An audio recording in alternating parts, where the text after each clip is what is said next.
In my video on the Egyptian pronunciation of Osiris and Isis, I got some comments from disappointed people that were shocked that they essentially mean man chair and woman chair. But I think that's really the problem, is that the esoteric nature of these gods gives you the impression that they must also have esoteric names, but they're rather basic, for most gods, actually. Speaking of Egyptian gods, the name Ra is just the common name for the sun, or day, which leads to some really funny lines here in the pyramid texts. Musisat Rea Reanib, who gives birth to Ra every Ra day. In Greek mythology, Zeus derives from an Indo-European word dios, which simply means the sky, and the Latin goddess of the dawn, Aurora, comes from Indo-European hausos, which means dawn. In Norse mythology, Odin comes from a Germanic verb volviamon, to be furious, and so his name just means angry, whereas Freya comes from fraujon, woman, and just woman. And in Hinduism, the god Krishna derives from an Indo-European adjective grusnos, which means black, whereas the river goddess Saraswati derives from selos winter, having a lot of rivers. We have someone that got a little bit too excited when answering my comment, and I'm gonna use this opportunity to help you learn some cool stuff. When we talk about having 4 layers of understanding to any text, what we are really talking about is this. We have 1 word here, 2 words, 3 words, 4 words, okay? Or the 4 elements. It's too confusing. Let's continue.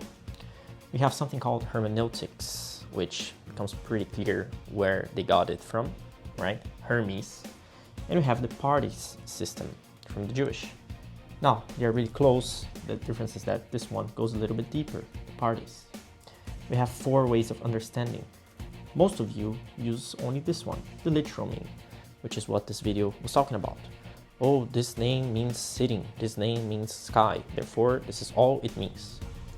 Sorry, but it's too limited. Let's go a little bit further.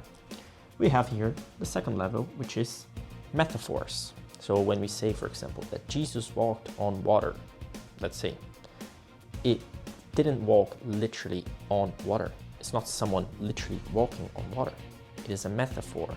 Water are emotions, so someone controlling their emotions. Emotional control. That's it. It's a metaphor. Let's go a little bit deeper.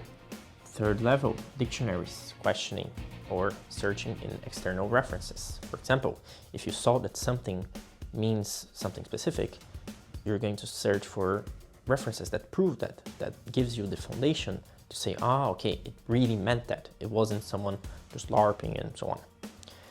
Now, here it gets a little bit tricky because we define the meaning to things, and things change meaning all the time.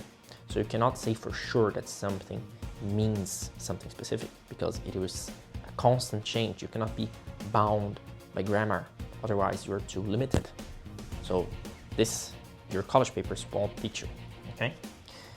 And let's continue on the 4th one, which is the shadow, where everything emanates from, and is actually the one you should be looking for first, so you can truly understand what's going on and not be, like a fool being thrown around into different things. Let me give you an example of how it works. Let's use my name, Mateus, okay? Someone could say, Mateus, it has its roots in Matia, which is like gift of God and whatever. Sure, that's one way of seeing it. Again, you're going through these ones. But let's see what's truly here.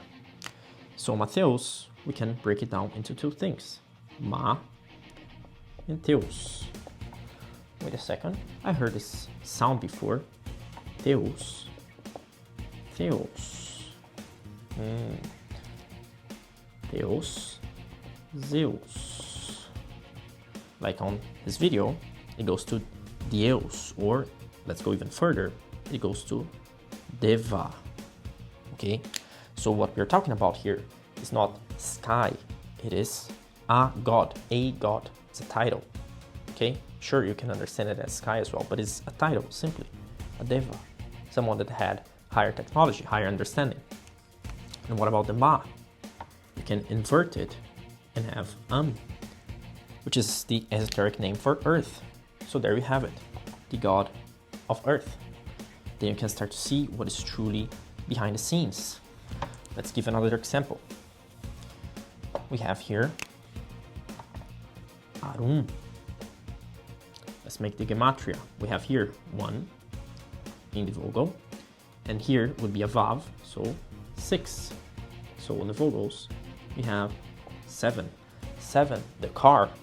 We have someone which has a really active mind internally, which can even cause some problems sometimes. You can be too bound to your mind, too logical, too mercurial.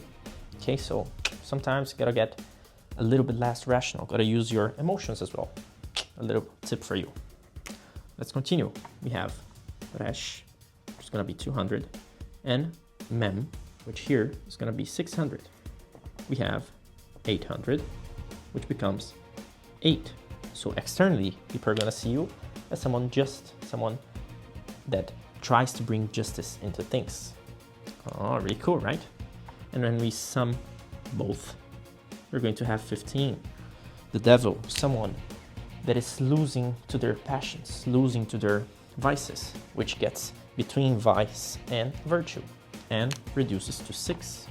So the lover, someone in the size, someone that has to, see themselves as a victim sometimes and so on. Now, you can see that from a little demonstration, you can get so much value from a word, not just its literal meaning. So again, don't be bound by it. Study a little bit more and maybe be humble the next time you're answering someone.